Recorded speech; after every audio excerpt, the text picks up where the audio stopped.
ವೀಕ್ಷಕರೇ ನಮಸ್ಕಾರ. ಯಕ್ಷ ಇನ್ಫೋ ಕನ್ನಡಕ್ಕೆ ಸ್ವಾಗತ. ನಾನು ಸತೀಶ್ ಸಾಲ್ಯಾನ್ ಚಾರ್ಮಾಡಿ. ನಮ್ಮ ಯಕ್ಷ ಪಯಣದ ಕಥೆಯ ವಾಹಿನಿಯ ಮುಂದಿನ ಅತಿಥಿ ಯಾರು ಅಂತ ಹೇಳಿ ನೋಡೋದಾದರೆ ಅದು ಚಂದ್ರಶೇಖರ ಧರ್ಮಸ್ಥಳ, ತೆಂಕುತಿಟ್ಟು ಯಕ್ಷಗಾನ ಕ್ಷೇತ್ರದ ಅಗ್ರಮಾನ್ಯ ಪುಂಡು ವೇಷಧಾರಿ. ಇವರ ಸಂದರ್ಶನ ಏನು ನಾನು ಮುಗಿಸಿದ್ದೇನೆ, ಅದರ ಎಪಿಸೋಡ್ಗಳನ್ನು ಇನ್ನು ಹಾಕಬೇಕಷ್ಟೇ. ಇದು ಅವರ ಮನೆಯ ಸುತ್ತ ಒಂದು ನೋಟ, ಅವರ ಮನೆ ಹೇಗಿದೆ ಅನ್ನುವಂಥದ್ದು ನಿಮಗೆ ತೋರಿಸಬೇಕು ಅಂತ ಹೇಳಿ. ಇವರ ಮನೆ ಇರುವಂಥದ್ದು ಧರ್ಮಸ್ಥಳದಲ್ಲಿಯೇ. ನೋಡಿ, ಇದು ಇವರ ಮನೆ ಮತ್ತು ಒಂದಷ್ಟು ಅಡಿಕೆ ಗಿಡಗಳಿದೆ, ಅಥವಾ ನಿಂಬೆಹಣ್ಣಿನ ಗಿಡ, ಫ್ರೂಟ್ಸ್ ಗಿಡಗಳು ಇದೆಲ್ಲ ಇದೆ. ಇದರ ಕೆಲಸ ಎಲ್ಲವನ್ನು ಕೂಡ ಚಂದ್ರಣ್ಣನೇ ಫ್ರೀ ಟೈಮಲ್ಲೆಲ್ಲ ಮಾಡೋದಂಥವರು. ತುಂಬ ಕೃಷಿಕರು ಜೊತೆಗೆ ತುಂಬ ಶ್ರಮ ಪಡ್ತಾರೆ ಮನೆಯಲ್ಲಿ. ನನಗೆ ಸುಮ್ಮನೆ ಇರುವುದಕ್ಕೂ ಆಗೋದಿಲ್ಲ, ನಾನು ಏನಾದರೂ ಮಾಡ್ತಾ ಇರ್ತೇನೆ ಅಂತ ಹೇಳ್ತಾರೆ. ಸೊ ಇದು ಅವರ ಸುಂದರವಾಗಿರುವಂತಹ ಒಂದು ಮನೆ. ಸಂದರ್ಶನಕ್ಕೆ ಹೋಗಿರುವಂಥದ್ದು ನಾನು ಮತ್ತು ನವೀನಣ್ಣ ಜೊತೆಯಾಗಿ ಹೋದದ್ದು. ನವೀನಣ್ಣನ ಯಾಕೆ ಕರ್ಕೊಂಡು ಹೋದ್ದು ಕೇಳಿದೆ, ಚಂದ್ರಣ್ಣ ನನ್ನ ಆತ್ಮೀಯರೇ. ಆದರೆ ನವೀನಣ್ಣ ಮತ್ತು ಅವರು ಧರ್ಮಸ್ಥಳ ಮೇಳದಲ್ಲಿ ಅನೇಕ ವರ್ಷಗಳ ಕಾಲ ತಿರುಗಾಟವನ್ನೆಲ್ಲ ಮಾಡಿದರು. ಹಾಗಾಗಿ ನನಗೆ ಕೂಡ ಒಂದಷ್ಟು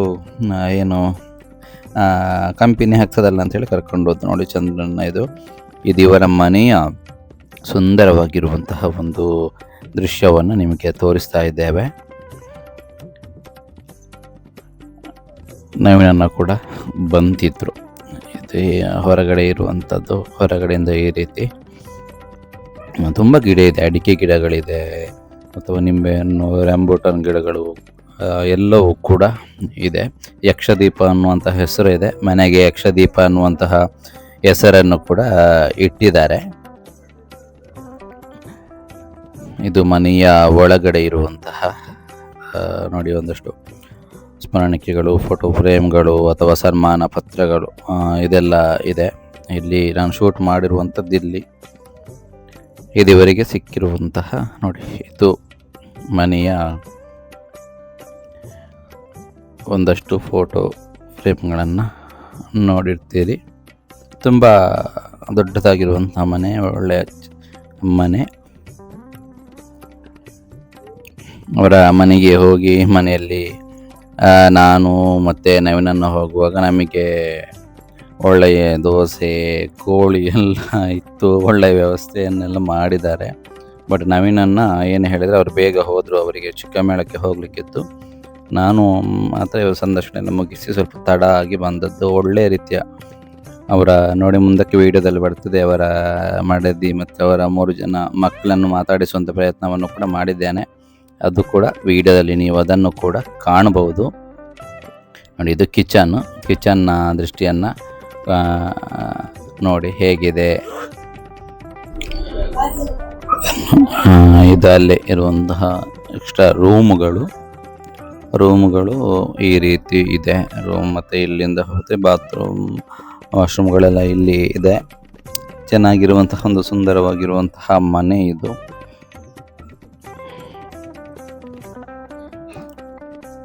ನೋಡಿ, ಇದು ಮನೆಯಲ್ಲಿರುವಂತಹ ಒಂದು ಎಕ್ಸ್ಟ್ರಾ ರೂಮ್. ಇಲ್ಲಿಂದ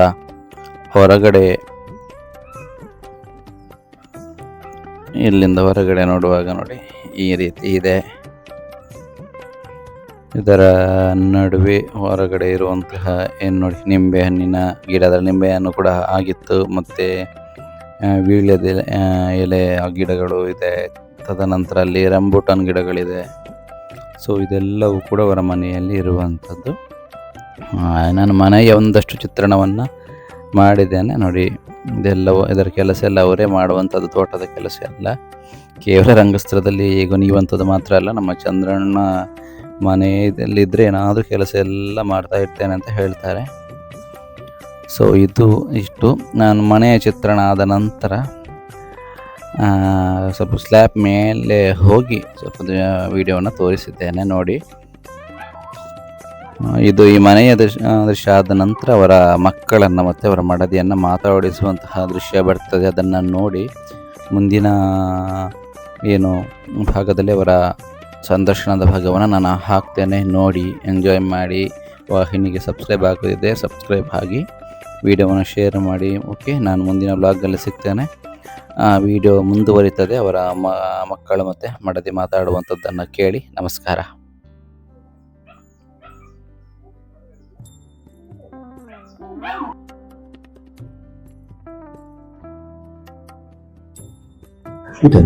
ವೀಕ್ಷಕರೇ, ನಾನು ಚಂದ್ರಶೇಖರ ಧರ್ಮಸ್ಥಳ ಅವರ ಸಂದರ್ಶನ ಮಾಡಲಿಕ್ಕೆ ಅವರ ಮನೆಗೆ ಬಂದಿದ್ದೇನೆ. ಸಂದರ್ಶನದ ಭಾಗ ಮುಗಿದಿದೆ. ಅವರ 3 ಮಕ್ಕಳಿದ್ದಾರೆ. ಅವರನ್ನು ಮಾತಾಡಿಸುವಂತಹ ಪ್ರಯತ್ನವನ್ನು ಮಾಡ್ತೇನೆ. ಸ್ವಲ್ಪ ನಾಚಿಕೆ ಪಟ್ಟುಕೊಳ್ತಾ ಇದ್ದಾರೆ, ಬಟ್ ಮಾತಾಡ್ತಾರಂತೆ. ನೋಡು, ಅವರನ್ನು ಮಾತಾಡಿಸುವ. ಇಲ್ಲೇ ಇದ್ದಾರೆ ನೋಡಿ. ಇವರು ಏನು ಹೆಸರು ನಿಮ್ಮದು? ವಂಶಿಕಾ. ಎಷ್ಟನೇ ಕ್ಲಾಸ್? 7th. ನಿಮ್ಮದು? ಚಿಂತನ. ಇಲ್ಲಿ ಒಂದು ಸಣ್ಣ ಪಿಟ್ಟೆ. ಎಂತ ಹೆಸರು? ಆಶ್ಲೇಷ್ ಅಂತ ಹೇಳಿ ಹೆಸರಂತೆ. ಪಾಪ ಸ್ವಲ್ಪ ನಾಚಿಕೆ ಆಗ್ತಾ ಇದೆ. ಇವರಿಬ್ಬರು ಈಗ ಯಕ್ಷಗಾನ ನಾಟ್ಯವನ್ನ ಕಲಿತಾ ಇದ್ದಾರೆ. ಉಜಿರೆಯ ಅರುಣ್ ಕುಮಾರ್ ಅವರಿಂದ ನಾಟ್ಯವನ್ನ ಕಲಿತಾ ಇದ್ದಾರೆ. ಅವರಲ್ಲಿ ಈಗ ನಾನು ವಿಚಾರವನ್ನ ಕೇಳಬೇಕು. ಏನು ಕೇಳಿದ್ರೆ, ಯಕ್ಷಗಾನವನ್ನ ಕಲಿತಾ ಇದ್ದೀರಿ ನೀವು. ನಿಮ್ಮ ತಂದೆಯವರು ಅದ್ಭುತವಾದಂತಹ ಯಕ್ಷಗಾನದ ಕಲಾವಿದರು. ಸೊ ಅವರ ಬಗ್ಗೆ ನೀವೇನು ಹೇಳ್ತೀರಿ? ತಂದೆಯವರ ಬಗ್ಗೆ ಏನು ಹೇಳ್ತೀರಿ? ಹೇಳಿ, ಏನು ಹೇಳ್ತೀರಿ? ಎಷ್ಟು ಖುಷಿ ಇದೆ ನಿಮಗೆ? ಖುಷಿ ಆಗ್ತದಾ? ತಂದೆಯವರ ವಿಡಿಯೋ ಎಲ್ಲ ನೋಡ್ತೀರಿ, ಅವರು ಒಳ್ಳೆ ಕುಣಿತಾರೆ. ಈಗ ನೀವು ಕೂಡ ಯಕ್ಷಗಾನವನ್ನು ಕಲಿತಾ ಇದ್ದೀರಿ. ಸೊ ಏನು ಹೇಳ್ತೀರಿ? ಅವರ ವೇಷ ನೋಡ್ಲಿಕ್ಕೆ ಖುಷಿ ಆಗ್ತದೆ. ಹೋಗ್ತೀರಾ ಧರ್ಮಸ್ಥಳದಲ್ಲಿ ಯಕ್ಷಗಾನ ಆಗುವಾಗ? ಹೋಗ್ತೀರಿ. ಓಕೆ. ಮತ್ತೆ ಅವರ ಹಾಗೇನೆ ವೇಷ ಮಾಡ್ಬೇಕಂತ ಆಗ್ತದೆ. ಅವ್ರ ತಂದೆ ಕಳಿಸಿದ್ದಾರೆ ನಿಮ್ಗೆ ನಾಟ್ಯ ಎಲ್ಲ ಹಾರುವಂತದ್ದು? ಮತ್ತೆ ಕಲಿಸಿದ್ದಾರೆ. ಅವರ ಕ್ಲಾಸಿಗೆ ಸಹ ನಾವು ಹೋಗ್ತೇವೆ. ಉಜಿರೆಯಲ್ಲಿ ಹೋಗ್ತಾ ಇದ್ವಿ. ಯಾವ ವೇಷ ಎಲ್ಲ ಮಾಡಿದ್ದೀರಿ? ರಾಮ, ಕೃಷ್ಣ, ಮಾತಾಲಿ, ರುಕ್ಮಿಣಿ, ಲಕ್ಷ್ಮಿ, ದೇವತೆಗಳು, ಮತ್ತೆ ಸೀತೆ, ಸುದರ್ಶನ.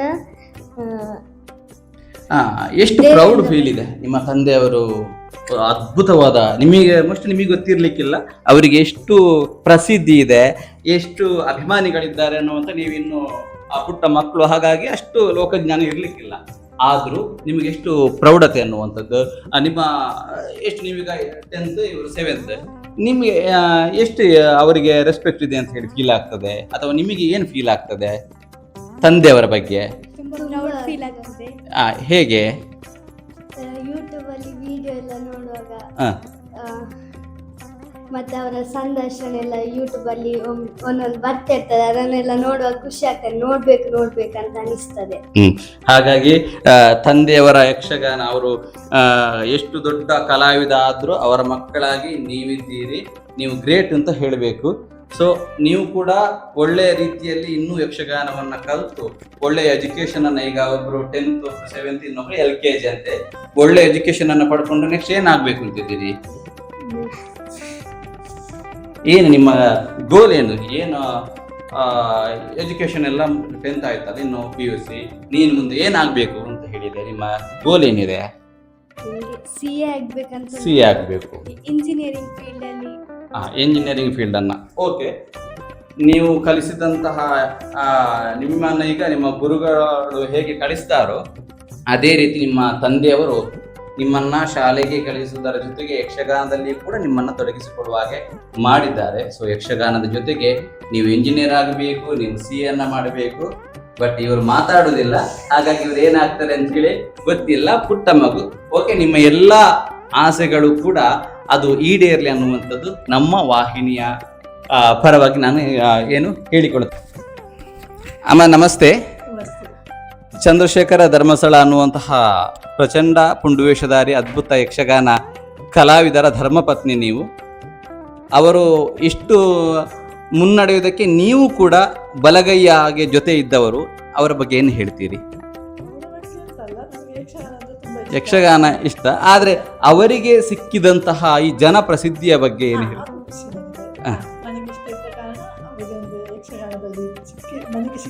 ನಿಮಗೂ ಕೂಡ ಯಕ್ಷಗಾನ ಅಂತ ಹೇಳಿದ್ರೆ ಆಸಕ್ತಿ ಇತ್ತು ಅಂತ ಹೇಳಿ. ಎಸ್. ಚಂದ್ರಣ್ಣ ಹೇಗೆ ಮನೆಯಲ್ಲಿ, ಹೇಗೆ ಕೋಪವ ತುಂಬಾ ಅಥವಾ ಹೇಗೆ? ಜಾಸ್ತಿ. ಸದಾ ಮನೆಯಲ್ಲಿ ಕೆಲಸವನ್ನ ಮಾಡ್ತಾ ಇರ್ತಾರೆ ಅಂತ ಹೇಳಿ. ಮಾಡ್ತಾ ಇರ್ತಾರೆ. ಮತ್ತೆ ನಿತ್ಯಕ್ಕೆ ಬಂದು ನಿತ್ಯ ಮಾಡಿರ್ತಾರೆ. ಒಂದು ಎಬ್ಬಿಸುವಾಗ. ಈಗ ಅಂದ್ರೆ ಕುಂದಾಪುರ ಕಡೆಯಲ್ಲೆಲ್ಲ ಯಕ್ಷಗಾನ ಇರ್ತದೆ, ಮನೆಗೆ ಬರ್ಲಿಕ್ಕೆಲ್ಲ ಆಗುದಿಲ್ಲ. ಈಗ ಅವರ ಹತ್ರ ವೆಹಿಕಲ್ ಬೇರೆ ಇಲ್ಲ. ಸೊ ಮನೆಯಲ್ಲಿ ನೀವೇ ಇಡ್ತೀರಿ. ಇದು ಏನು ಬೇಸರ ಅನಿಸುದಿಲ್ಲ ಅಥವಾ ದೂರ ದೂರ ಅದು ನನಗೆ ಖುಷಿ ಅಲ್ವಾ? ಯಾಕಂದ್ರೆ ಯಕ್ಷಗಾನದಲ್ಲಿ ಇದ್ದ ಕಾರಣ ನನಗೆ ಅದೊಂದು ಖುಷಿ. ಖುಷಿ ಅಂತ ಹೇಳಿ. ಹೌದು.